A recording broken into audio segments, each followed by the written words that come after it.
build in some time for margin this year.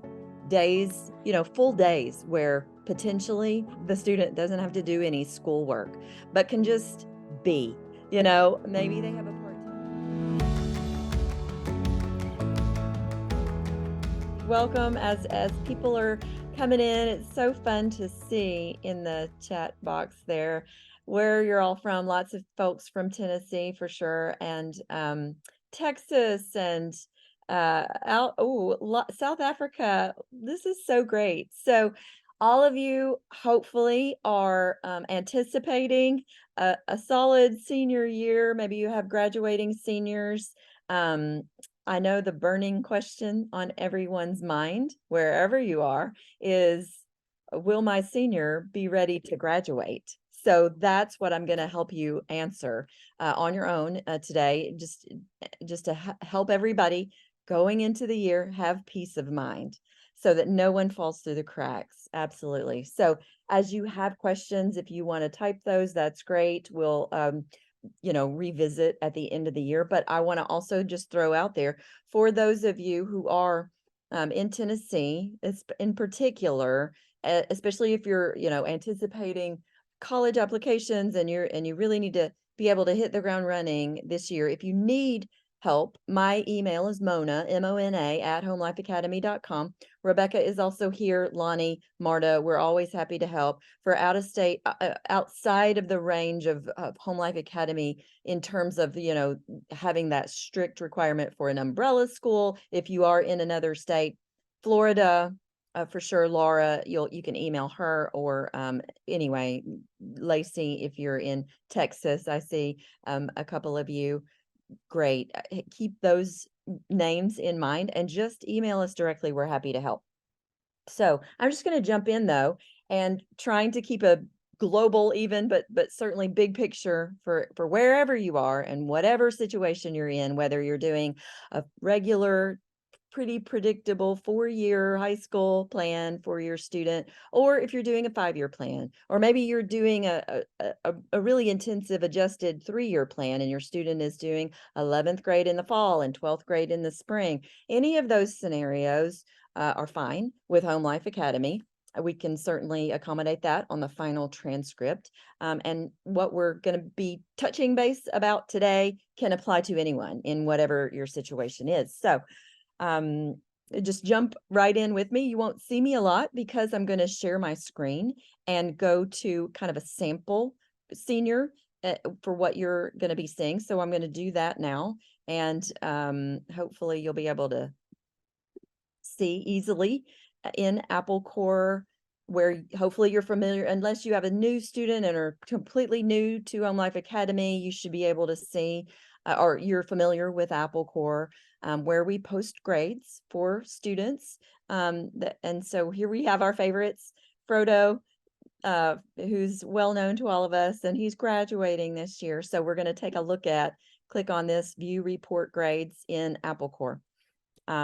Basically, if you're new, like I said before, you can just log in to your My HLA account and then find the Apple Core in your home button here. You'll find Apple Core and then click right on that and you'll go in here. So if you have another screen that you want to open at the same time, you can get familiar with Apple Core as we talk. But here for Frodo, it looks like he's got some options here. He's got a graduation review button, he's got a portfolio button, and he's got a view report grades button. This is the key right here. So I'm gonna hop in there and just see what I see, and we'll go forward. So basically, this is the starting place here for any of us as counselors at Home Life Academy. We're going to always kind of see through the lens of whatever college path you've posted for your graduating senior or younger student. You can choose this anytime. Frodo has chosen the College 4 path because he thinks he's probably going to need for that transcript to be ready to submit to a 4-year college or university. We have lots and lots of students who are doing a College 2 that a community college or a trade school, the T for trade school, or enlisted in the military. This is another option you can select. The life choice path is wide open for those students wanting to graduate with, a career in mind in particular, and don't want to have to jump through the hoops for those post-secondary education restraints, and they want to have a lot of opportunity to do different things in high school. So that's great. A modified path. Phyllis is happy to help.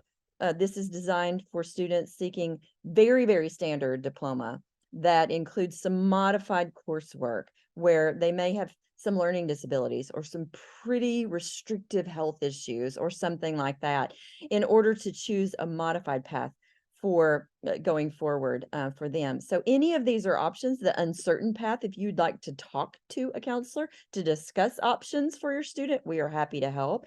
Anyway, selecting any of these is great. A great place to start in Apple Core to help streamline things. And you can always change those anytime. You don't have to feel like you're locked in. It just helps us to kind of get an idea, big picture, when it's all said and done. What do you think that final transcript is going to be useful for in your student situation? We also have NCAA, I didn't even mention that, very specific academic path for students going the sports route. But today for Frodo, he will, backing up just to see, let's see, your students, he will receive a graduation review. Ideally, all graduating seniors, wherever you are going to get a graduation review by December, January. So at the end of fall semester, you should all receive a graduation review by email showing that one of us, has looked at this, and here's Frodo's already in place here, completed by me. And then you'll be able to see. But even before you get the graduation review in the next few months, you would be able to click on this button yourself and go to this green button, the current credit summary button, to be able to see if Frodo is on track. So it looks like the credits that Frodo has completed are in this column. He's done most of everything he needs. In this column, it shows that the asterisk shows that this is in progress. So personal finance is in progress for him. And then he may be missing a social study. So we'll explore that more.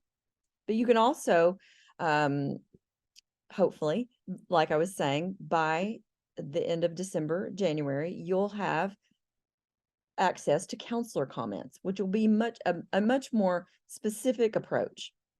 So it won't just be the general, credit values that are needed. It'll show all the things that you have entered in Apple Core, or that have been entered for you if we've pulled in previous records from other schools.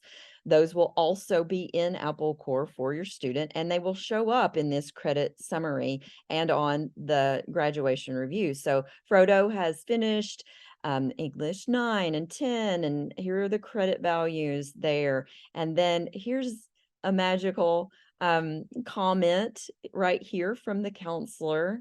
This is what we're all looking for, right? It looks like Frodo is on track for graduation. Yay! That's what you want to see. Otherwise, you might see something like, it looks like Frodo could be on track for graduation after corrections have been made, or something like that. But either way, we want to have communicated with you, reached out to you by email, and hopefully we can get those corrections made, or you can just continue to go forward with senior year with peace of mind. Same thing here in the section for math. He's done some additional math.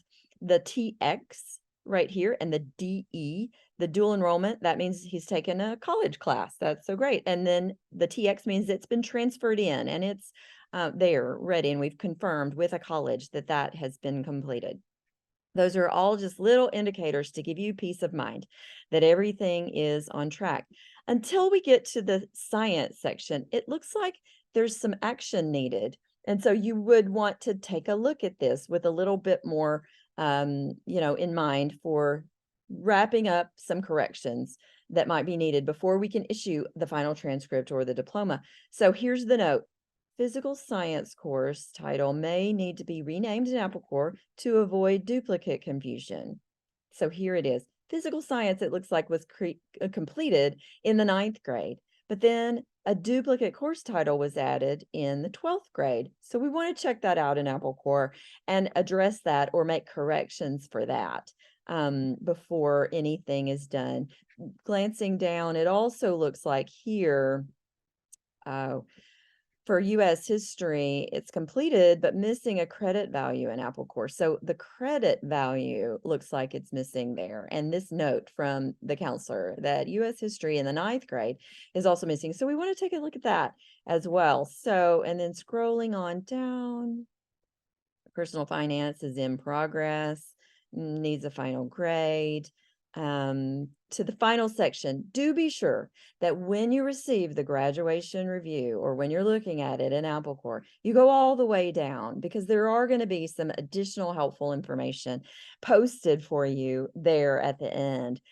Just kind of an overview in general upon completion of corrections and current in progress courses, Frodo will be ready to graduate. And then the reminder that all 9th, 10th, and 11th grade and credits are complete and are ready to be locked down. So if you need to make adjustments to a previous year in Apple Core, you can contact an HLA counselor for assistance, and we are happy to help.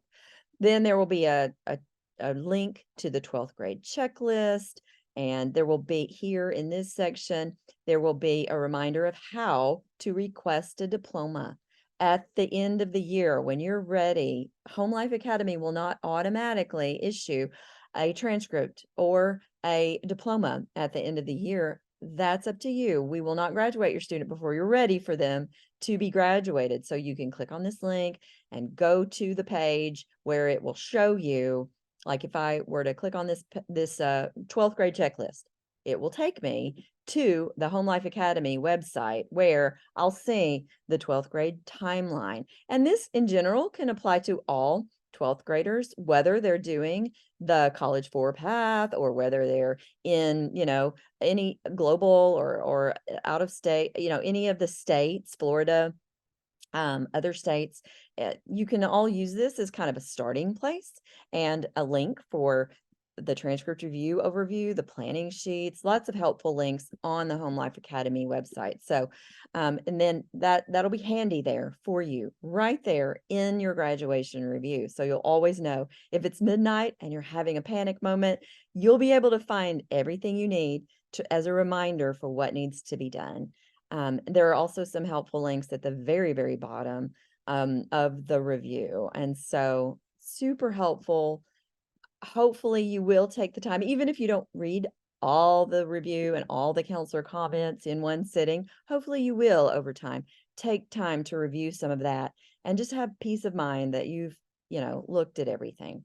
So popping back in here now to kind of try to address some of the concerns that were noted in the 12th grade review. Oh, here's a red button even showing that physical science, this is that duplicate error. It needs review. So then you can go right in, edit the course. If it says read-only mode, then you'll reach out to a counselor to find out how can I, make this correction. Just send us an email.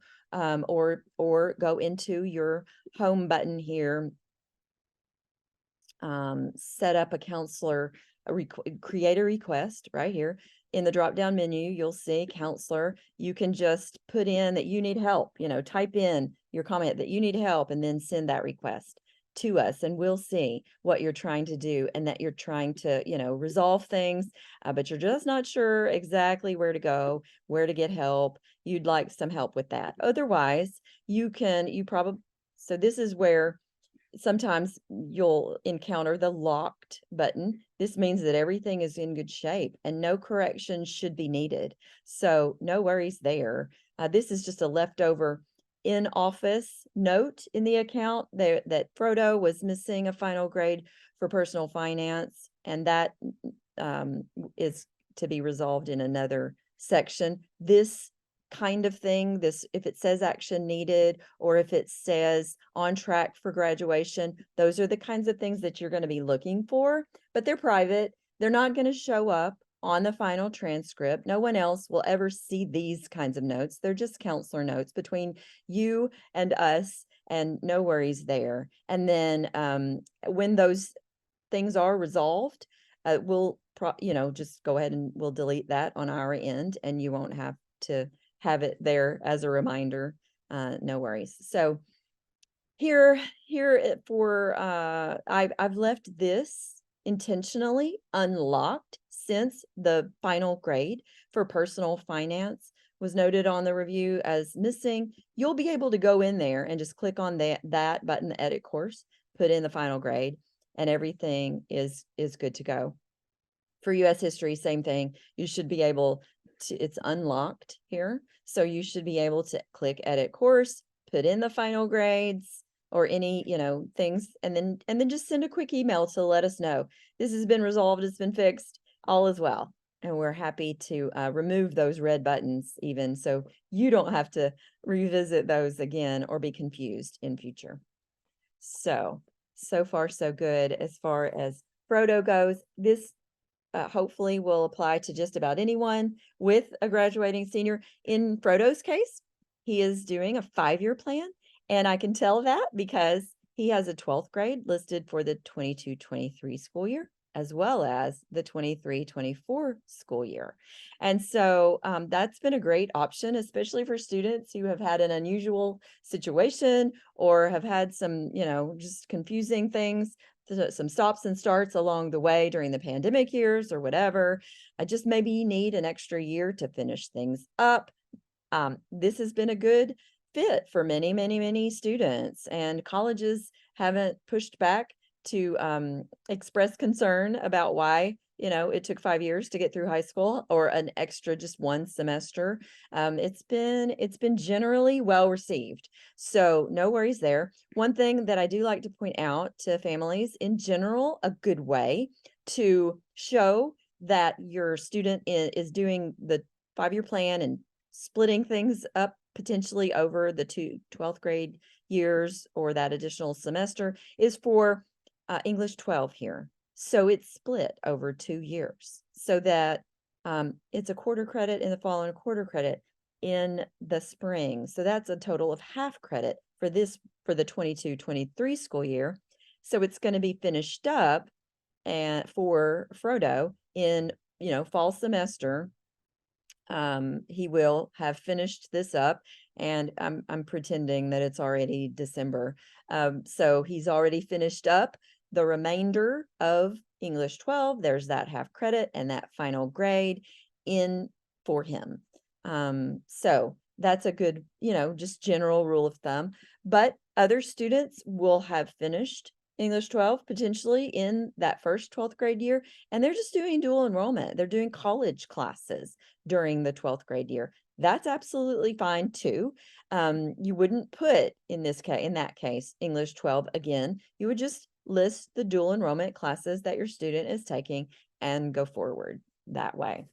So here's another helpful button for those students who are planning to attend college if they've taken any college entrance exams. So Home Life Academy does not require college entrance exams or any sort of standardized test for graduation purposes. But if your student has taken the ACT or the CLT for classical students or the SAT, here we go. You can click on that button yourself and see that we do have a record. We have that score in for him, and then we can include that score on the final transcript for him so that colleges can see it, or there it will be on the final transcript for future purposes if that's needed.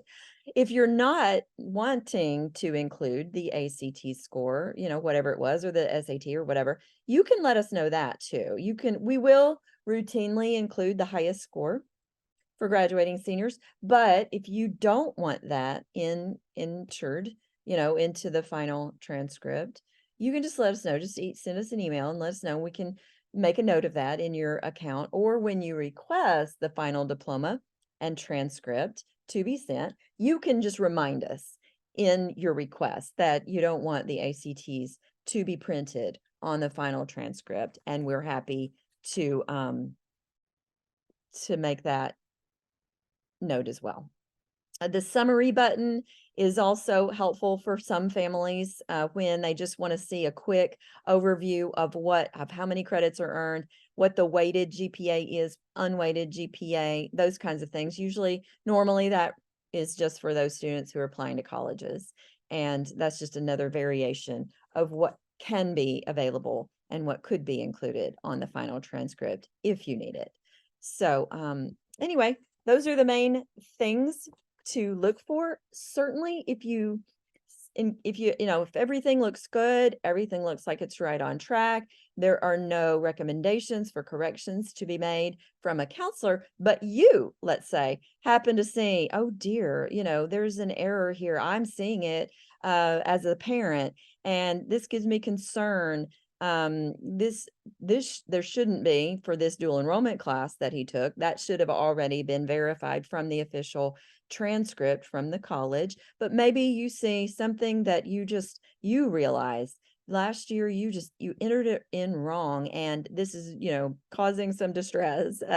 Just reach out to one of us, and especially for me, if it's a Tennessee family, or to Lacey, if you're one of your Texas families or global, reach out to the most likely counselor that you've been working with anyway over the last several months or years, and find out, is it reasonable that we need to make this correction? If a transcript, in Frodo's case, if a transcript has already been sent, we are very hesitant to make any corrections, because we just don't want to cause that extra confusion for the college.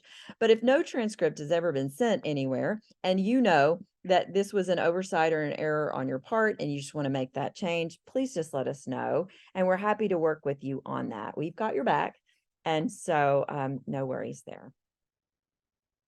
I think those are the main things that we would want all graduating seniors, parents of graduating seniors, to be aware of. The other thing that I'll just touch on again is, if your student is ready to graduate in December, and they're already 18, and they already know what they're going to do, and they're ready to graduate, in general, you won't post fall, spring, and summer courses in Apple Core here. You'll just have the fall and the full credit and the final grade, and then you'll go into attendance. Here's your a lot of times families overlook this attendance button. Super important. Go ahead and post attendance for the school year. 90 days is fine for fall students. For students who are graduating in December, 90 days is fine. You don't have to put 180 days. Those students who have already turned 17 or 18, depending on where you're living, and what the requirements are for that, there's a good bit of flexibility there. So, but do post some sort of attendance so that we can go forward with the diploma request and have that all wrapped up for you without having to follow up again and remind you, hey, you forgot to post attendance. So that way nothing is held up there at the end. I think in general, that's for the most part, just do explore this area, especially on the Home Life Academy. So not in Apple Core, but on homelifeacademy.com, how to request your diploma. This is going to take you through all the things to think through, and step-by-step guidelines for how to request your diploma. And I'm not going to read through all of this, but it's super helpful and will give you peace of mind when you're ready to request a diploma. This is where you want to go to really think through everything you've done, how to select a graduation date, all those things. And then you'll do this in your account. You'll enter that diploma request, and then we'll reach out if we see that anything is missing. So hopefully that's all that you're going to need from my end. And then I will pass on the next bit of this webinar to Lonnie. Thank you, Mona. Okay, I'm Lonnie Carey, and what I want to talk to you about is just piggyback on what Mona has been talking about, but focusing on transcripts.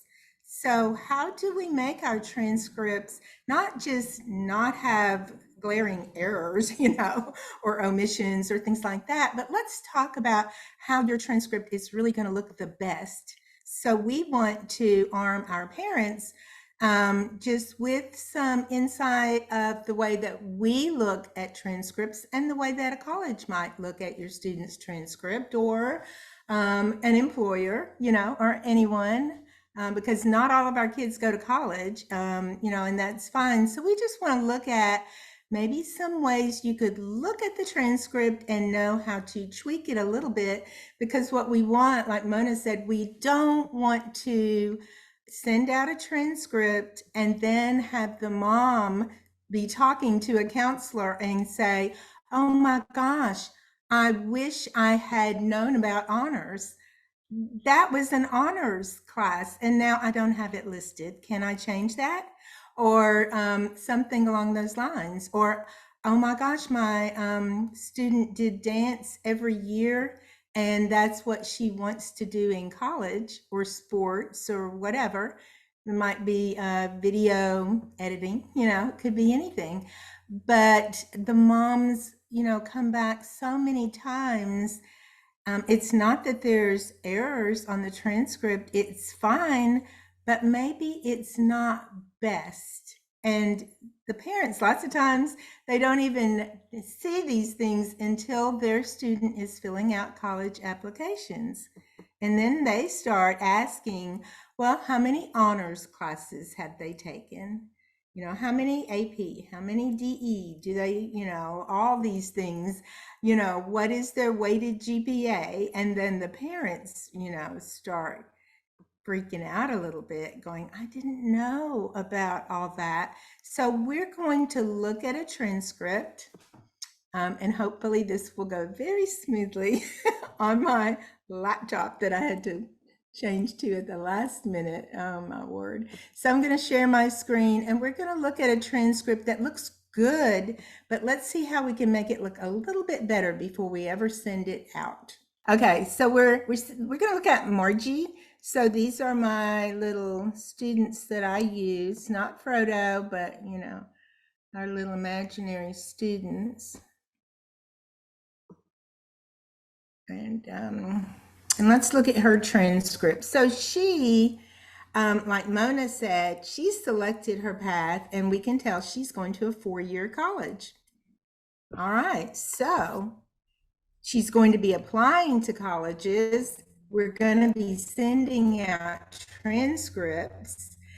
So let's just look at this. You as the parent, you want to look at this and make sure all the things are just the way you want them. All right. Now this, and I'm going to share with you the way I look at it to help you. So I'm pulling it up. I'm looking at what she's got. Okay, she's got Spanish in 8th grade. Now, where's Spanish 2? Because she's college 4. Well, she doesn't have Spanish 2, but then we notice she switched to German and it's an honors. Okay, that's fine. German 2 is not listed as honors. So I would kind of question that. I would think, should it be honors as well? I mean, this looks like a strength of hers, maybe we should question that. Now, the other thing I would look at is, look how she's got fall, spring, and summer. She obviously did this all 3 semesters, but she's got a half a credit listed. So that gives her 1.5 credits in German 2. That's not correct. She's going to get 1 credit regardless of how long it takes her. So if she goes through the summer, that's fine. What we're going to do, and I'm on my laptop, so I don't even know how to do a mouse. What we're going to do is we are going to change, or you as the mom are going to change the spring to 0.25 credits and the summer to 0.25. That's going to give her 1 full credit. Now, I see on anatomy and physiology up here, she's done the same thing. She's got 1.5 credits. That should be 1 credit. So we need to change those to 0.25 for the spring because she didn't quite finish, and then 0.25 for the summer when she finished that credit. Okay, so we got that right. And then I'm just going to briefly glance, make sure the credits look right. Health, it's generally a half a credit course. Looks like she did extra things. So the mom gave her a full credit, which is fine as long as she did a full year of all the stuff. So that's okay. Then personal finance is a half a credit. But now I'm going to question that trig course that the mom has listed. Why is that only showing up as half a credit when she really needs a full credit in math? Does she have another, lots of times trig is a half a credit, but then the student is going to be doing something like a pre-calculus, maybe a statistics, but usually trig would be a half a credit, and then pre-calculus would be the other half. So these are things to look at and that we look at, and then we're going to be giving you a call to make sure that this student has all of her courses, right? So looks like all the glaring errors are fixed. Okay, so Mona talked about test scores. We really want to look at test scores, and it kind of tells us where the student's strengths are. Maybe not exactly, but lots of times we get a good idea of the student's strengths, and if maybe they should be having honors classes, or they are taking honors classes in these subjects. So we look at Margie, and you can see that she's very strong in English and reading, and pretty strong in the math and sciences as well, because 32 ACT is a very strong score. So let's look and see what kinds. She does have some honors tags. Let's look. So I noticed that in 10th grade, she has an English 10 honors, and that would go right with what I would expect. English 11, she doesn't, and then English 12. So what I would think, just looking at it, is that all of her Englishes should be honors if, looking at the description, she's done honors level. And this student looks like she has. Let's look at the course description. Okay, so she's done all this. Looks like she's been following kind of a classical conversations book list. The mom doesn't have it listed, but maybe she is doing something along those lines. So, if I were the counselor, I would be bringing this kind of thing up to the mom, like, shouldn't all her English be honors? Kind of looks like it. And let's see what else we can see about this student. So we get the English honors, obviously a strength. And then I'm going to start looking at even things like electives, because electives will really show the strengths lots of times. And we could kind of guess maybe what kind of college they're going to be applying at. Now for this student, okay, I noticed the 1 PE credit, which is a minimum requirement, 1 PE, and lots of parents do not know they can give more than the minimum. PE, for example, she's not sports, she's dance, but regardless, she could be sports. And what if she were? I would kind of question if I saw sports, like she played on a softball team every year. That's when I would say, is she looking at playing sports in college? Maybe we should tag her NCAA so we can make sure she will be eligible academically. There are things that we look at that maybe you as the mom just have overlooked that, or you didn't really realize, oh, I need to tag her NCAA so Crystal can keep an eye on her. But but looks like she's strong in dance, practices 4 hours a day. Okay, let's see what all she does here. Okay, she even teaches younger students. I know how, you know, dance students, they work an awful lot. But why is it just listed in 11th grade? I would kind of question that. And then so many times when we call the moms, they say, oh my goodness, she has danced since she was 5 years old. She loves dance. She is going to be applying to a college where she can dance. She performs, she teaches, but yeah, it's just listed under physical education. So it's not really showing up.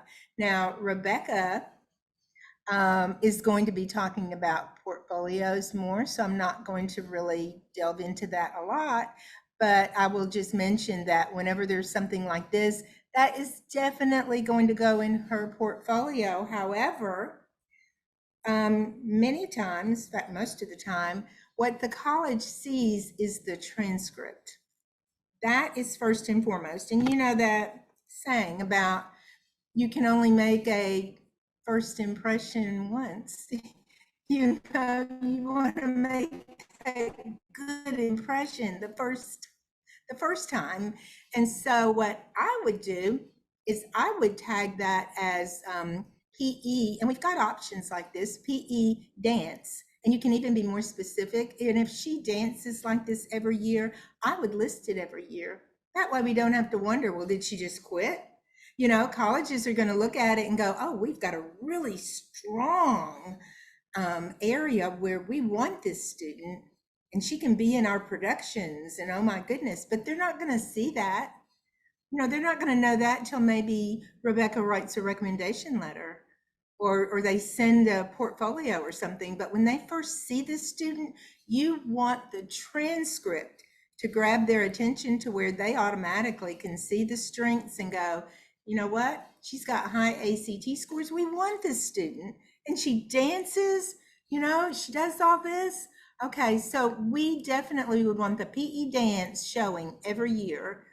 Not the same exact, you might want to show progression in that, and maybe even label it dance 1, 2, 3, 4, but there's different ways that we could help you show that. So, that's one thing. I think there was another elective in here. Sometimes there are. I know she did have music. Does she play music too? Is she a musician as well?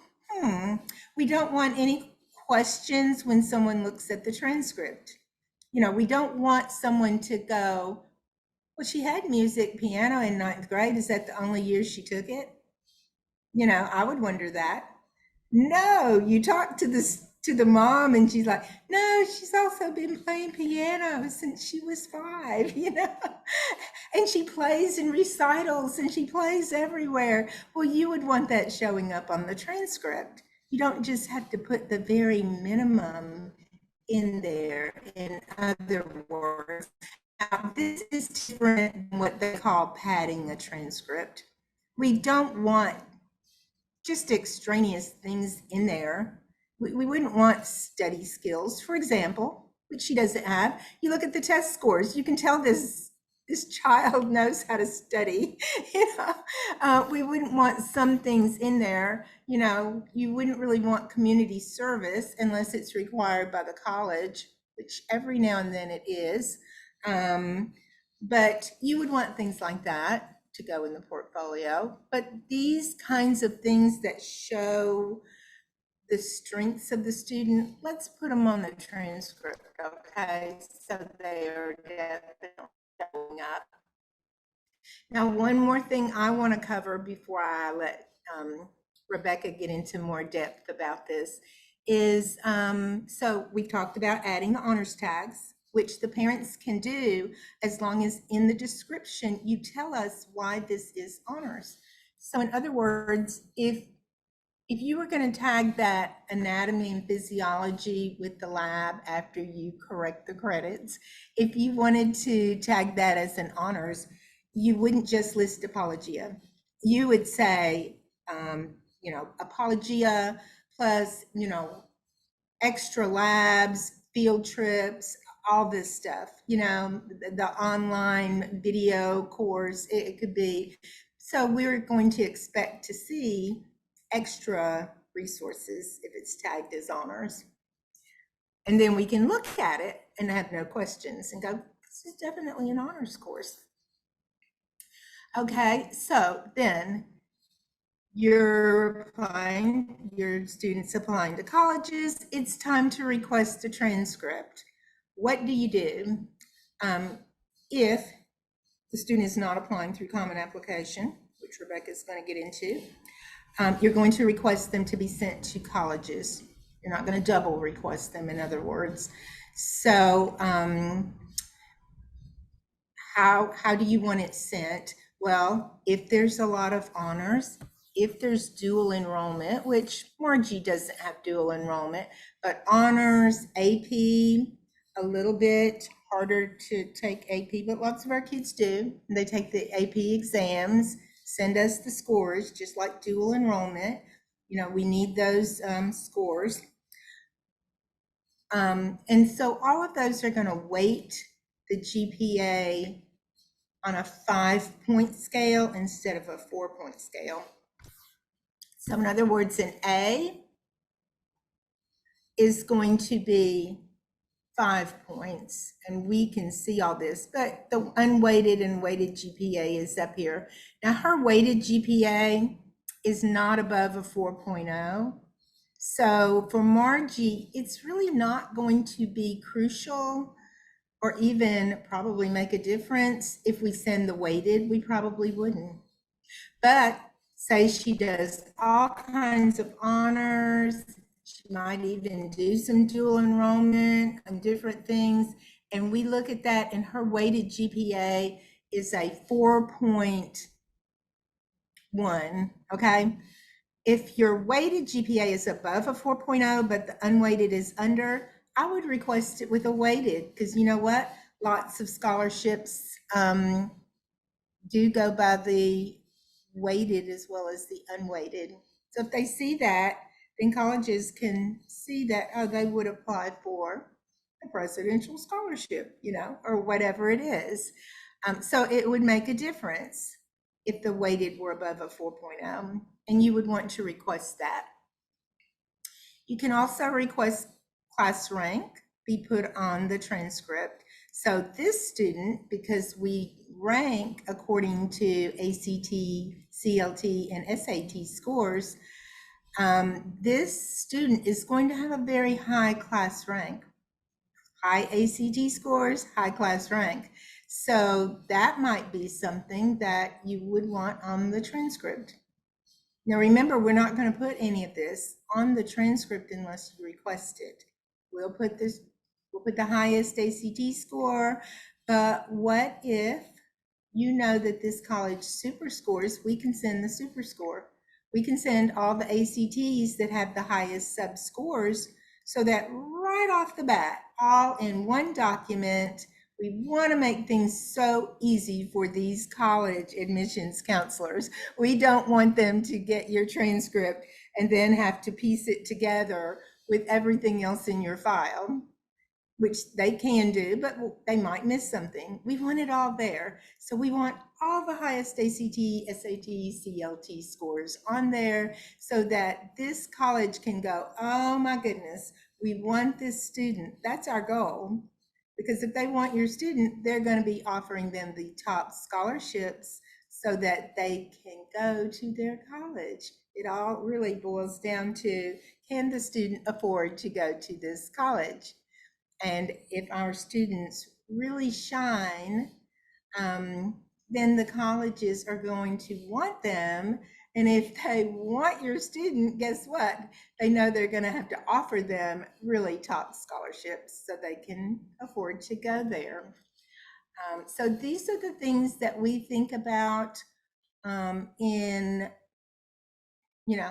presenting your student so that they do stand out. They shine. All of their strengths are evident. All their honors courses are there. We don't have to, worry about, Oh, I missed that. Actually, Margie does have a dual enrollment listed, but she doesn't have it verified yet. So I overlooked that. When your dual enrollment's been verified or your AP, it's going to have a TX right there to show that we have verified that. It's not going to show on the transcript, but it's so that we know we've gotten a transcript about that. Okay, so let's let Rebecca delve into more depth about what we've seen so far from Mona and myself. Thank you, Lonnie. Hello, everybody. So great to see you all. Today, I will be talking about portfolios and recommendation letters and the Common App. And portfolios and recommendation letters kind of are in the same vein. So I may be kind of talking about those a little bit interchangeably, but I'm going to try to keep it separate. So for a portfolio, we talked a lot about academics and the academic transcript and how that tells the story of your students' academic journey as they're preparing, as you're helping them prepare for whatever life they're wanting to pursue after high school. And the portfolio is a wonderful way of telling that student's personal growth, personal development story through the high school years as well. So I did recently facilitate a webinar just on portfolios. So I'm actually just going to refer you all to that webinar. It was a wonderful webinar. We had some really great questions and discussion about portfolios. So it's called Building an Effective High School Portfolio.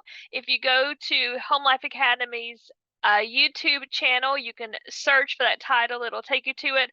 When I get finished, I will also post a link in the chat for this webinar so you can have a link to that webinar for the portfolio. So for recommendation letters, I love to cultivate recommendation letters for our students, again, to help tell the personal growth, personal development story of your students as they prepare to go forth into post-high school life. Now, I can do recommendation letters for all scenarios. More often than not, it is for college applications and scholarship applications. But if you need just a general kind of academic letter of recommendation saying your students in good standing for whatever purpose, I can certainly do those as well. But since we're talking about senior year, we're obviously kind of more thinking about college applications and scholarship applications. So when you create a request, you can log into your My HLA account and create a request for a recommendation letter.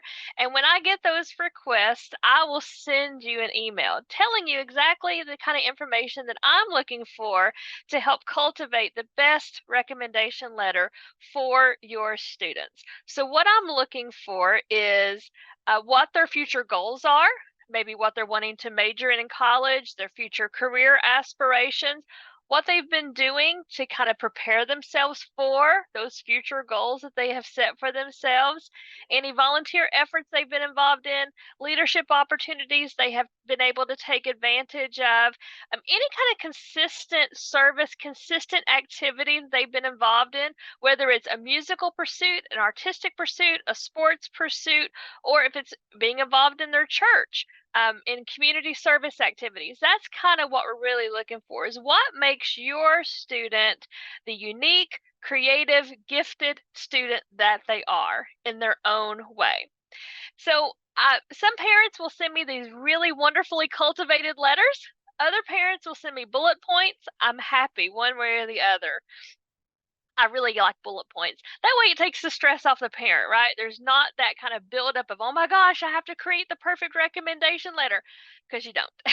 All I need is that good information. What do you and what does your student want these college application boards and scholarship application committees to know about your student? What makes them unique, uniquely gifted, and interesting to consider? So that's what I look for recommendation letters. And again, when you create a request, you can send those out or you send those to me, and I will communicate with you about just exactly what I'm looking for. Something else that I work with a lot this time of year is Common App. Now, Common App is a platform, if you're not familiar with it already, it is a platform where a student can fill out an extensive college application, complete all the essays and other components of a typical college application in one spot, and many colleges can access that information in a single place. Now, before you start the process of Common App, my number one rule is make sure the schools that you're interested in actually use Common App. There are a lot of schools that use it, and there are a lot of schools that don't. And it is a lot of time that you invest in the Common App application to only discover that one school, or maybe none of the schools that you're interested in, actually use it.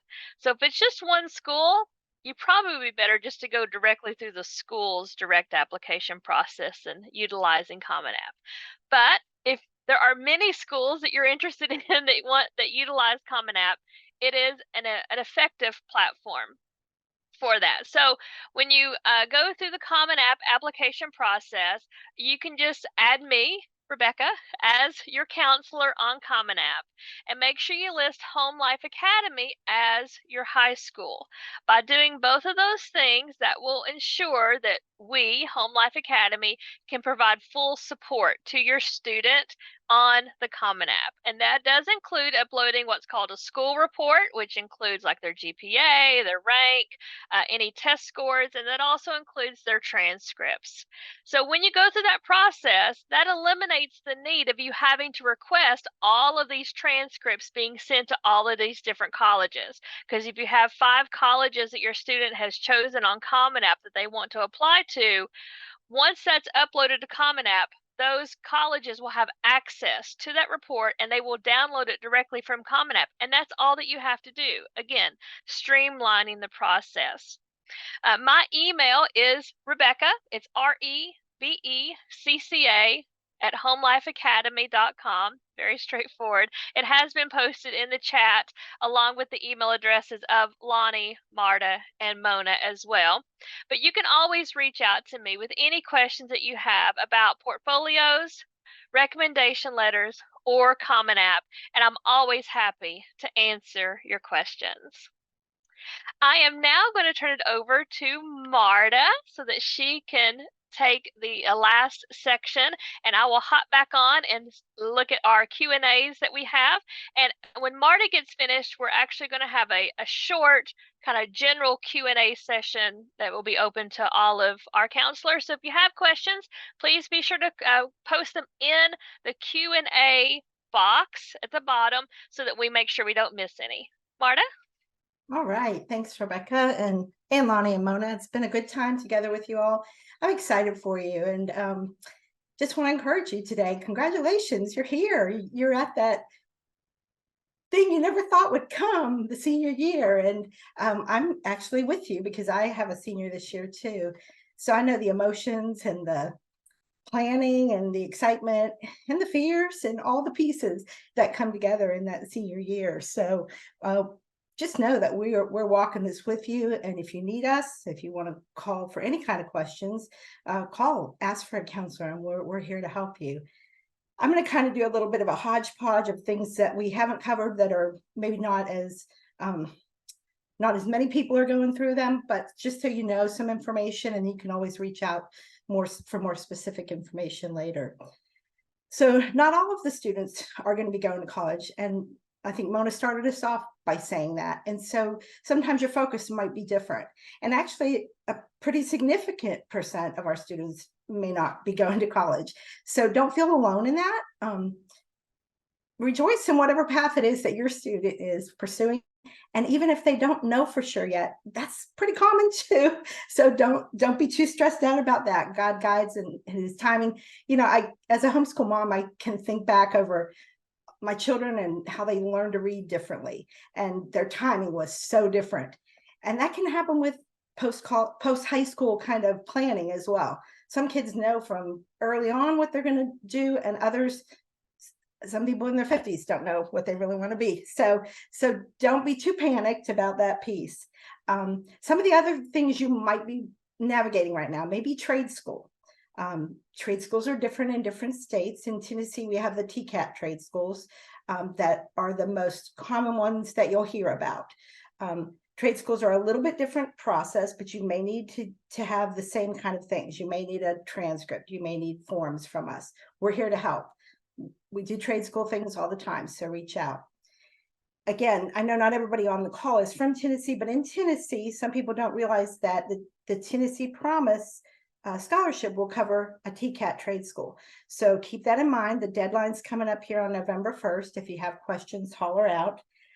There are some kinds of trade schools that are not state trade schools. So let's say cosmetology school, or getting a certificate for a specific profession like a real estate certificate. Those typically are not going to have a lot of scholarship opportunities, but God provides so many wonderful ways. And we can help with forms or things that you need to prepare for that as well.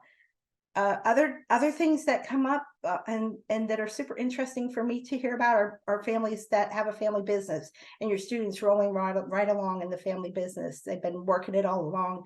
Maybe they're even getting ready to take a portion or all of it over, or they've started their own business. We love that. Yay for you. Anything we can do to help, we are here to help.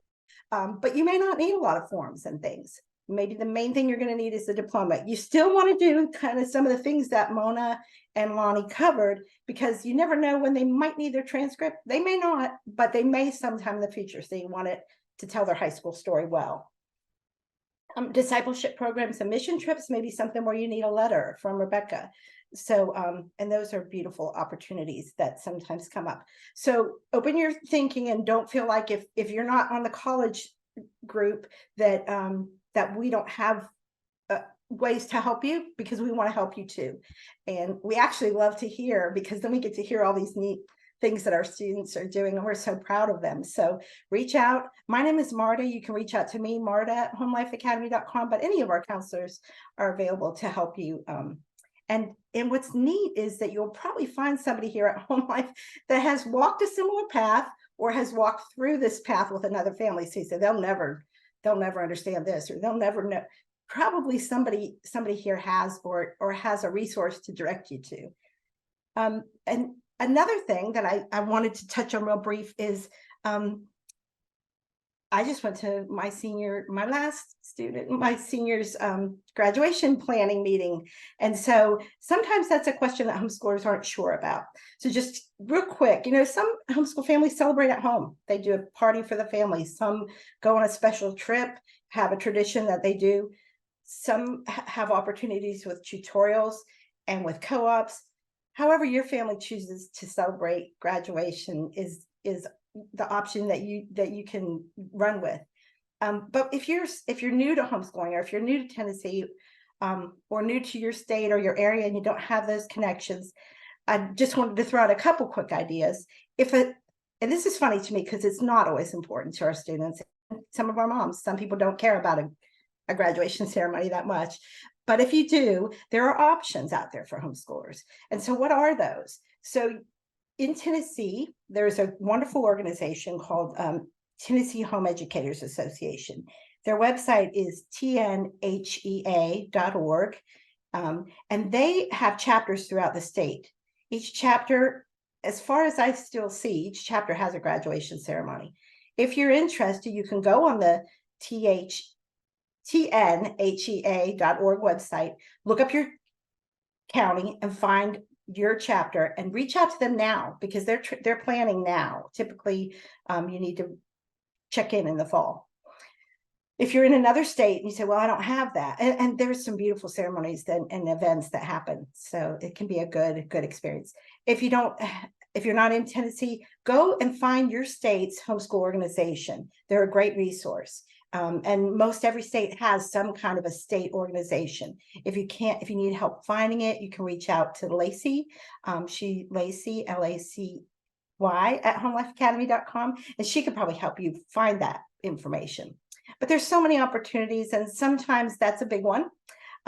Any other things that you're thinking about in the senior year? Sometimes you have to do them yourself, guys. That's what we do as homeschoolers. Senior pictures and those kind of things. We have a really good Facebook page for our seniors. So if you're a Facebook person, jump on there. They'll keep you updated. We send out a newsletter. And we have a new resource, which is the last Wednesday of the month. We're having a webinar that's a question and answer with University Ready's Matthew Bullington. He does so many great, he has so many great resources for planning for college, for planning for career, a variety of things. So jump on that webinar. You should have received it in your senior newsletter. If you need more information about it, we'll send out, but that's a new resource for us senior moms to look at. So we're here to help you. The one other thing I touch on real briefly is if you're going down a military path, that's a real specific path, and it's a little bit different than the college path. So military enlistment and military academies, Home Life Academy will walk that path with you. You want to identify your student as a Home Life Academy student so that we can help you with professional transcripts and things that the military, either recruiters or academies will be looking for. Military enlistment in particular and academies can be really time sensitive. We understand that and we will help you. I happen to work on that. Lonnie works on that. Reach out to me. We'll get you taken care of.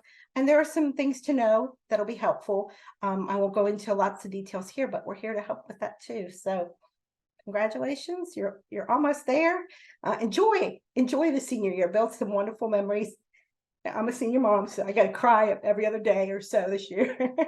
But it's a good year. It's a blessing, and enjoy it. God has used you significantly. It's going to change a little bit now, but it's a beautiful thing to watch and see. Is it always what you thought it would look like when your student started school, whether it was at home school or at a different situation? No, it doesn't always look the same. Is it always perfect? Probably never, honestly. But God is walking with us, and let's really soak up those last few days that we have with our kids. So I think we're going to go to question and answer session. So if you have any questions, you can continue to type in. Yes. If you have questions, please put them in the Q&A section. That way we don't miss any of them. Miss Lonnie, did you have something you wanted to address, ma'am? Yeah, well, we've got one new one, but we've been answering these. Rebecca's been doing a great job, and I've been helping out a little bit since I'm a little bit hindered on this laptop of mine. But we have one new one. I see. Will my daughter lose dual enrollment if she does bad in one college course? So we don't really know where this mom is, if she's talking about the dual enrollment grant in Tennessee, which I'm pretty sure she is. For the dual enrollment grant, they do need to keep that GPA up to a C. So in other words, if they fail a test, yes, they will lose the grant. So another reason to really, when you're choosing dual enrollment, make sure that those are courses that your student is strong in.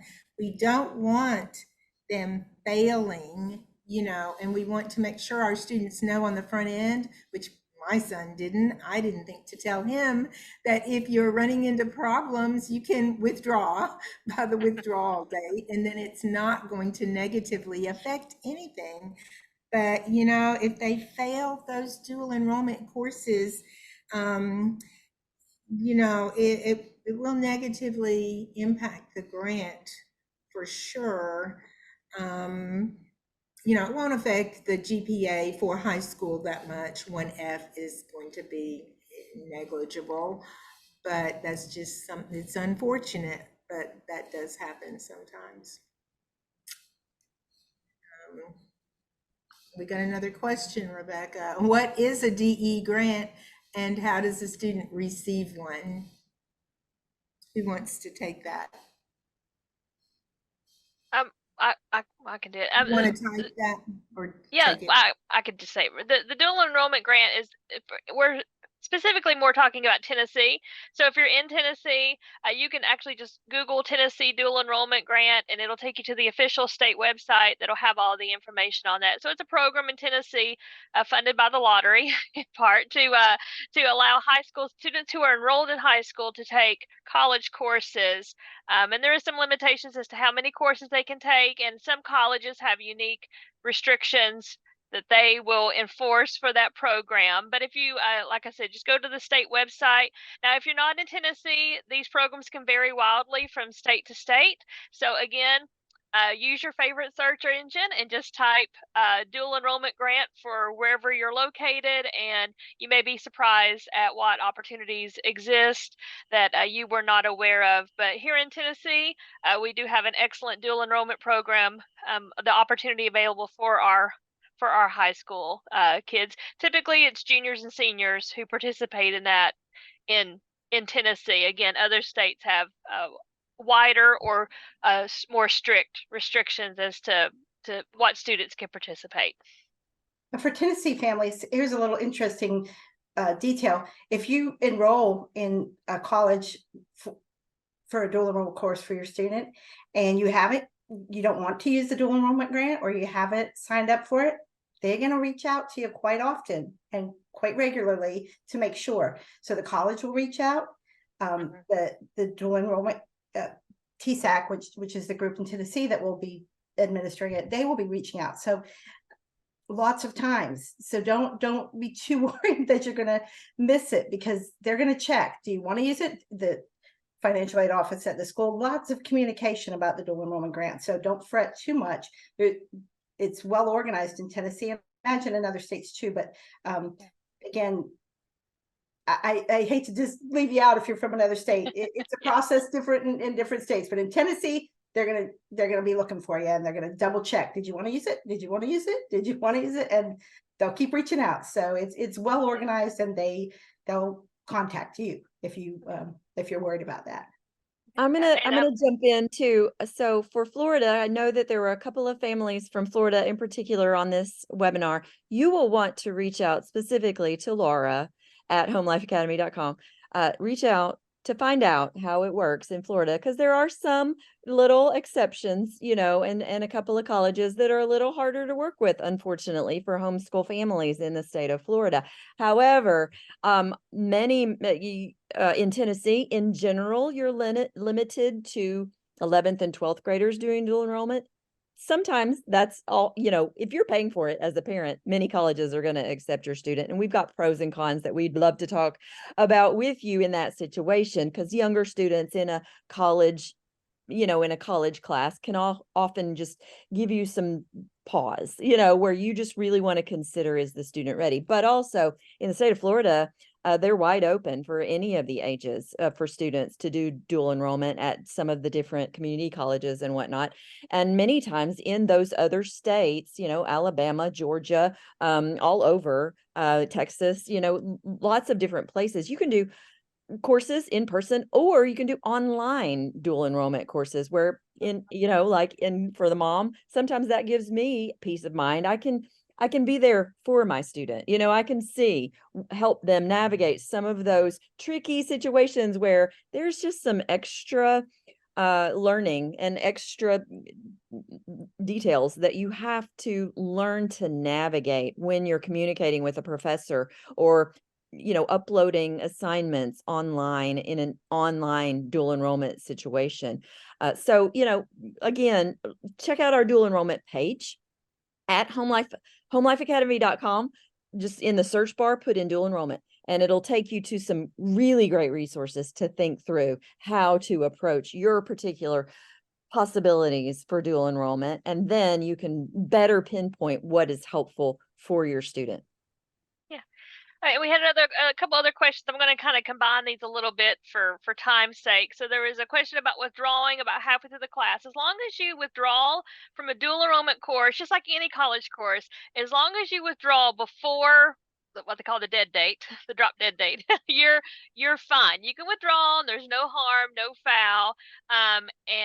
And so just really have an honest conversation with your student about assessing where they are in the course. And if they feel unsure about their grade, then it might be best just to withdraw from that course, because that grade will be on there forever, and it will be on their college transcript, because of course dual enrollment courses are college courses. Okay, so just keep that in mind. And then we had another question in regards to the dual enrollment courses transferring to another college. if you know what colleges they're interested in beyond the college where they're taking dual enrollment courses, that's a conversation you need to be having with those other colleges. My students interested in taking these dual enrollment courses, would you accept them as transfer courses?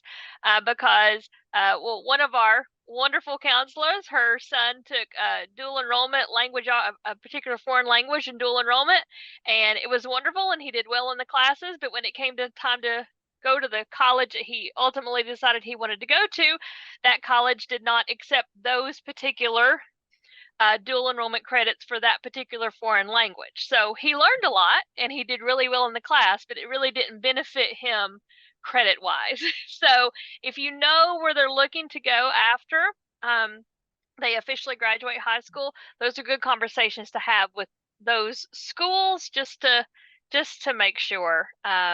If it's a state school, usually if you're doing dual enrollment at a community college and they're going to an in-state school, typically there's not much issue. But always, we say this a lot, check with the college, ask the college that they're interested in. They have the definitive answer. We can give our thoughts, but they give the definitive answer for that. And There's a question in the chat side about the dual enrollment process. yes, getting approval prior to dual enrollment. We don't really require giving approval before a student takes dual enrollment.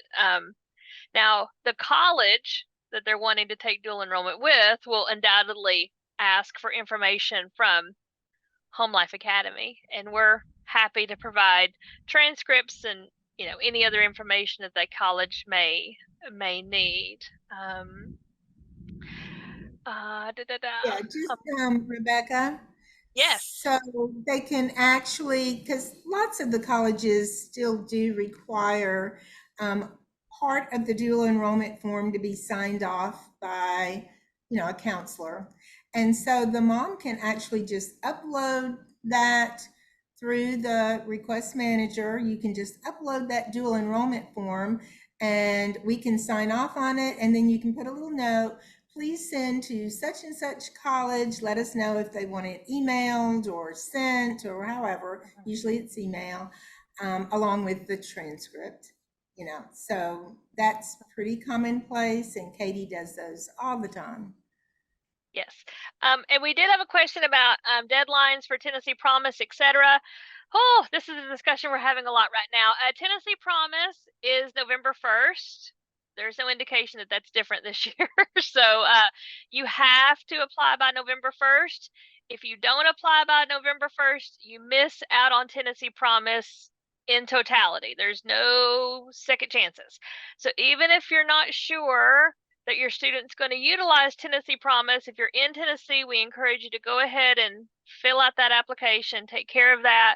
That way you have the option of participating in Tennessee Promise. FAFSA is much different this year. It typically opens October 1st. It will not open until December, and that's a nebulous December date. They don't even have an official day in December yet.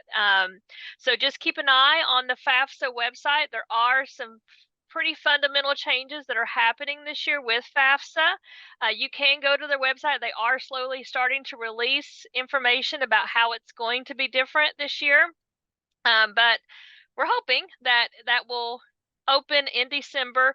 As soon as it does open, as with years past, we encourage you to fill out the FAFSA and submit it just as soon as you can after the date that it opens, because those funds are issued on a first come, first serve basis. For Tennessee Hope, the application process for Tennessee Hope is the FAFSA. So once you fill out the FAFSA, that will be sent to the colleges that your student is interested in, and they will utilize that information to determine Hope eligibility. So all of that's very tied in together. If you have questions, I've kind of been putting this a lot in some of the answers. If you have really specific questions about really specific situations, you can just email any of us. If it's not a situation that we are familiar with or deal with, we will lovingly forward it to one of our colleagues so that they can take care of helping you in any way. Scholarships for homeschool students only. Use your favorite search engine. I know that sounds kind of like a cop-out answer, but I promise it's not, because scholarships is such a constantly fluxing situation. A lot of private institutions will offer scholarships for homeschool students, and if your students participate in unique programs such as like Teen Pact, which tends to be a homeschool heavy participation level, they may offer scholarship opportunities for homeschool students. We always tell folks to kind of start small, start in your inner circle. Where do you worship? Where do you participate? What activities are you involved in? Look to see if those organizations offer scholarships, or if they might be willing to create a scholarship for your student who's been really involved in that, and then kind of build outward. A lot of these organizations are multi-layered, right? So they have a local branch, maybe a regional branch, and maybe a national, that you could go through the courses of seeing if scholarships are available. Again, using your favorite search engine to type for class of 2024 scholarships. My daughter is a quarter Italian, so there's a lot of scholarships out there for Italian American students. And that's a very unique kind of niche thing. So if you have kind of that ethnicity on your side for that, you might want to pursue scholarships in those kind of niche areas. So I call it beating the bushes. Beat the bushes. See what you can come up with in terms of scholarships. I'll chime in just a Yes. smidge, just for our new partnership with Matthew Bullington with University Ready. Yes. And yesterday in his session, he addressed all of these things, and he worked for years with various colleges who were intentionally trying to open their doors more and more to homeschool families and homeschool students in particular. And so he's a wonderful resource if you want to consider joining with him, and doing the HLA prep path, not path, but HLA connection there. I think it's for now. There's a promo price to do that. I don't know, $20 a month or something like that, but well worth checking into if you are really needing more help than we can offer when it comes to scholarships or helping your student know how to pursue the college or the career interest or the, really unique to them situation that they are going to find themselves in. Matthew is going to be, it looks like, worth every penny, just using him as a resource rather than, but always keeping in mind, really, many times the colleges are going to be your best bet to get those kinds of specific bits of information. A lot of times we, as the high school counselor, don't always hear back from what routes to get scholarships worked for a student. They don't check back with us. The colleges, though, see those come across their desk a lot of times, especially if it's a smaller college and that you really have a relationship with the admissions person or the financial person at the college, because your student is very invested and wants to go to that particular college, but needs help with scholarships. They are your best bet many times in finding those additional resources. My daughter found that was wonderful help, and she got lots of help at UT Chattanooga, which it may even be kind of unusual because the bigger the school, the less likely you are to get that sort of individual help. But she found it to be true at UT Chattanooga. And some of the smaller colleges are wonderful, and they are happy to help with that kind of direction. Yeah, thank you. And the webinar that Mona was referring to was actually a private webinar for our HLA staff, for us to learn about the programming and the support that Matthew offers. So if you log into your My HLA account, right next to Apple Core, there should be like a little icon that says HLA Prep. You can click on that. It'll take you to Matthew's websites.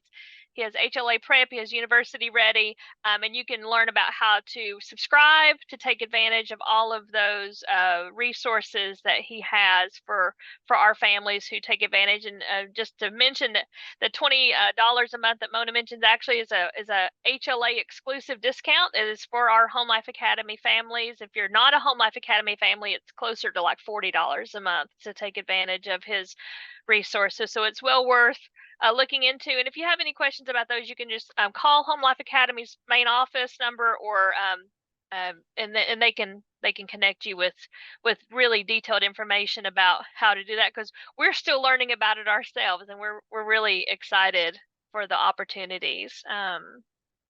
So there was a There is question. I'm there sorry, is go ahead. a regular once a month Yes. webinar, and one did Mhm. happen yesterday, the last Wednesday of the month. You don't have to be part of HLA Prep to Yes. listen in on that one particular webinar. He'll offer a lot more things if you are. And it's good to know too that HLA Prep, which connects you with University Ready, is not just if you live in Tennessee. It's not just if you live in the States. He's available to global families all across the states and in Tennessee. So it's a good resource if and his heart is to help your student. Mhm. So he's going to come alongside your student and help guide them through the process. He's there for the parents as well, but it's pretty unique and exciting opportunity. It's very And exciting. I love it too, and I know you'll agree, Marta. He really has a wonderful approach when it comes to students who think they may go a technical path, or if they want to. Yeah. He really genuinely just wants to help students answer that plaguing question: what do you want to do?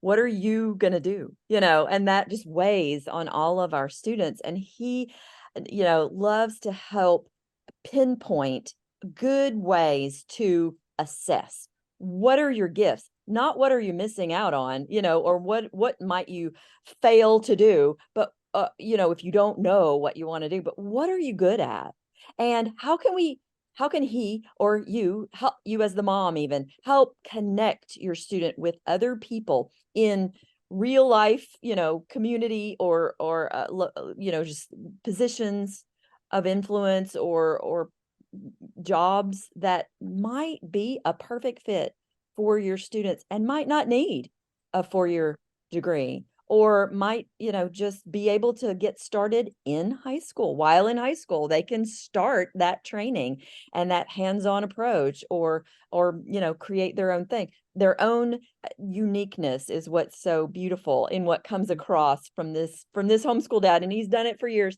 and he's really got some great resources. So definitely worth it, like Marta was saying, to hop in on some of the free options that he's offering, or to consider, really connecting with him for the paid services that he provides. Yeah, yeah. Well, we did have one more question, and I'm not sure how to answer this best. I'm going to put it out there and let maybe Lonnie might know the answer to it. It says, this is from an anonymous attendee. If I could speak, it says, what if the senior never attended school? It was never enrolled with us, so has no official documentation at all, no grades from previous years. Yeah, Um, I was looking at that. I think this is a great one for her to actually email Marta, yes. because I don't know, can't look up where you are, if you were in Tennessee or if you're in another state, but we can help you walk through all the options so that, you will be able to just, because most of the states, you have to register as a homeschooler with the state. And lots of times, that's enough to cover you. And then you can just apply as a homeschooler, and that's what you've got. But it depends on your situation, depends on what you need. So we can give you all the options depending on what your student wants to do and what they need from us, or not from us. We can help you. So I would say, anonymous, go ahead and email Marta at homelifeacademy.com. She can look at your particular situation and see what you need to do, because there are just a lot of options and a lot of things that we can help you with. So let's go ahead and just sum it up real quick with some last minute advice from our counselors. Mona, what have you got?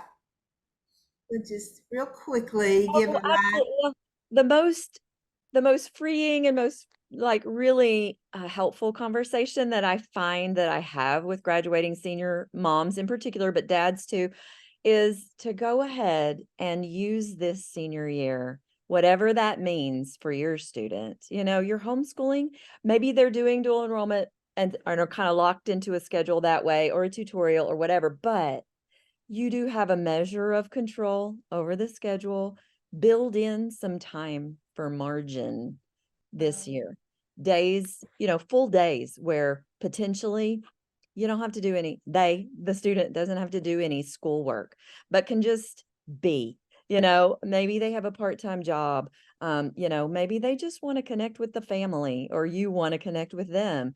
Maybe they just need a day off for some mental health, build in some moments like that. Don't feel the pressure that's always around us to always have all your ducks in a row. It's okay to take it as it comes and to spend some time for rest or recreation or just to sit there and remember and reflect. And also here's the part that especially as moms, but I know students, especially students who have gone through the uncertainty of the pandemic years, they sometimes just need some time to grieve the losses. And there have been some hard things that have come up over the last few years. There have been some hard things that have come up in academics, as college doors close, or, dual enrollment doesn't go well, or, just that uncertainty or health issues or any number of things. Grieve the losses, take the time to honor that, but also be mindful that the only, like, as we grieve the loss of the childhood years or the loss of the missed opportunities, loss of a closed door, it's okay. It's okay to grieve that loss. Sometimes a closed door ends up being a blessing, a surprise blessing, even where you're now open to what might be next that you never would have noticed had you continued to go down the particular predictable path that you thought was going to be happening. Grieve the loss of what could have been in order to be open to the reality of what's there today, what's starting to develop and emerge in your student as they become a young adult. What's beginning to emerge in your role as a supportive person in their life, but no longer the one calling the shots, as the anticipating empty nest, if that's where you are, or anticipating putting your focus now on younger students as this one, flies the coop or whatever. Grieve those losses, but be open to now how that new relationship will begin to emerge, and that new person and those new things that you maybe hadn't picked up on yet. Those things are so important to make room inside your heart and your mind to be able to pick up on those and notice those. And those certainly can add a layer of just depth to senior year that has nothing to do with final grades or paperwork, or acceptance, but are just jewels, in sometimes what can be a difficult year of ups and downs. Look for those jewels, like mine for them, really take those quiet moments to look for them and find them and champion them as you see them with your student. That's so great, Mona. A lot of things that happen in the senior year have nothing to do with academics. A lot has to do with academics in the fall of the senior year. And that's when students and parents get so stressed. And I always say everything happens in the fall, those deadlines, those applications, all the things, if they're going to college or a tech school or career even, or missionaries. I mean, you make the plans in the fall, and then spring comes, and like Mona was talking about, sometimes those plans seem to fall apart in the spring. And we do grieve those. We get so upset, and it seems sometimes like our world is falling apart when the plans don't work out. So what do you do when your student does not get into the top colleges? What do you do when they don't get into the military branch that they wanted to go to? You know, what do you do when the student says, I don't think I'm ready to graduate? You know, and what do you do when their test scores are not where they should be? What do you do when they fail courses and they're not ready to graduate because they haven't even met requirements? So, you know, what do you do when you miss those deadlines, like Rebecca was talking about with Tennessee Promise in particular? You know, these are the things that we come to terms with in the spring, and it's okay. It's okay. It's not the end of the world. You know, there's always a plan B, C, D. And, you know, I look at things a lot of times with different eyes than the moms that are in it. Because when you're in it, you can't really see past that. You just see that you and your child are now drowning, you know, and you can't see beyond that. Now, us, being the all wise counselors who have been through this, we have been drowning. We have come up. We have, you know, we've seen our kids succeed.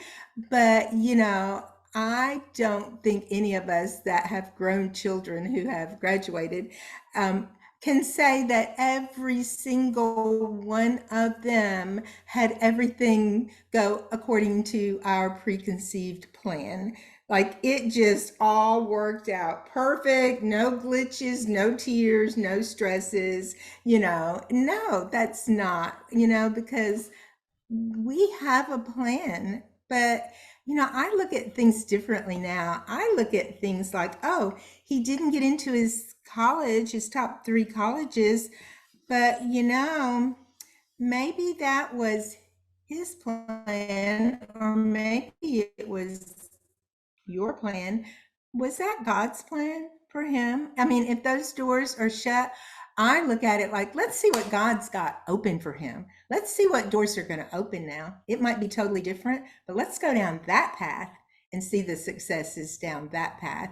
You know, so this happens all the time. And when they're not ready to graduate, I say, if you talk to your student and they're okay with doing another year, even if they're on the older side, if they are okay with that and they're thinking, that might be good, I could do some dual enrollment, I could bring up ACT scores, I could go out on the mission field, I can work, you know, and get myself a car, I can do all these things. If they are open to it, I say they need it. Because the kid who's so totally for college and graduation and all those things, that kid, when you bring it up, even if we think it's best, is going to say, no way, no way. I am so ready to move on. And they look at it as that will hold me back. So have these discussions, you know, if there's any possibility that another senior year, we have a lot of 5th year seniors, and that is not seen negatively by anyone. Like I said in a response to a question, colleges like mature students. They like them to be a little bit older. And you know, for you too, I know 2 of you asked the question, what about if my student's going to stay out for a couple of years? Well, they don't get the Tennessee Promise, that's true, but they can apply for the Tennessee Tennessee Reconnect grant that now has lowered its age to 23. Perhaps they'll go down to 21, which would be great, because I think they started out at 25 or 26 and they keep coming down. What that means is your student can stay out, and at 23 they can go back with the Tennessee Reconnect, which is essentially the Tennessee Promise, you know, the 2 years at a community college in Tennessee for basically free. So don't even worry if your student needs that time to do something different and thinks, maybe I'll want to go to college later. Just keep that in mind. There's always doors. Just because one door opens doesn't mean all doors. I mean, just because one door closes does not mean all doors are closed. there's plenty of doors still open out there. And so all of us counselors, we love to see these success stories that, you know, are kind of like beauty from ashes. When you think everything's crashing and burning, and then you see the beauty that comes out of that. You see God's plan finally when all your plans have crashed and burned. And sometimes that's what it takes, but that's okay, because we see how God works it out, and we can help you do that as well. So my parting word is, don't get stressed. You, by the spring of the senior year, you've done all the things, you've done your best to cover everything, and your student has, and now you see God work. You do your best and see God do the rest, you know? And he certainly will. So like Mona said, enjoy this time with your senior, especially if they're going to be going away. You have to think about these things and spend that quality time with them, because I tell you what, we long for that. I see my kids sometimes, the ones that live far away, but I still get nostalgic and long for those days when I had them at home with me all the time. So you just soak it up, y'all. Rebecca? Well, I have a junior in high school, so I am very much quickly approaching this part of our homeschool journey. So I'm in a unique place where I'm working on the professional side, facilitating this process for families. And my daughter and I just attended our first college fair last night. So we are starting the process in our home here. So I just would reiterate what Mona and Lonnie have said, is just enjoy the journey, enjoy the time, embrace the funny and the catastrophes, and I promise that you'll look back at it at some point and at least chuckle. It's not it's not going to be the complete end of the world. And you know, and trust your student. Listen to what they have to say. It's easy for us to impose our own uh, regrets, expectations, hopes on our students. But I just would encourage you to listen to your student where they are. If they're unsure, that's perfectly fine. My student is not quite sure what the future is going to hold, and we're embracing that, and we're holding that with a very open hand, and looking to God for guidance for her, and for our family, and just embracing the journey and trying to enjoy it as much as we can. So I just would encourage you to do the same. All right. And again, everyone has said such beautiful things that are really powerful to me and to all of us on the call. Celebrate, celebrate this year, enjoy it. And something that just keeps coming to my mind is to not compare your situation and your student situation with people around you. We do that so commonly in the society now, especially with social media and all the connectedness that we have, where we begin to feel like, oh, what I'm doing is not important. That is not the case, you know. So don't look to compare your student with other students, or you as a mom with how you're going through the process. And the other thing I would say is that we're here for you. Please call and talk with one of us, or one of the other counselors. There's a lot of us, and we're here to help. If you think it's a weird question, or if it's an embarrassing question, or if it's an easy question, any of those, we're here to talk to you and to listen, and to maybe help you find resources or ideas and things like that. So don't hesitate. That's what we're here for. I think that's all I have. Thank you, Marta. Those are beautiful words. Thank you, Mona and Lonnie. Those were all beautiful. So we're out of questions, and I think we're out of time. So we are going to go ahead and conclude today's webinar on finishing strong in high school. Again, if you have any questions, all of our email addresses are in the chat. I'll give just a moment for you all to take a note of those. They're very easy. It's just our first names at homelifeacademy.com. If you don't happen to catch it, you can just contact Home Life Academy, you can call them on their main phone number and say, I need to get in touch with Lonnie, or I need to get in touch with Marta, and they will connect you to us. Again, it's our pleasure and it's our blessing to serve you and to serve all of our families at Home Life Academy. And don't ever hesitate to reach out to us at any time if you have any questions, like Marta said, no matter how big or how small or how potentially weird. We love it all. So thank you all for joining us today, and may God bless you.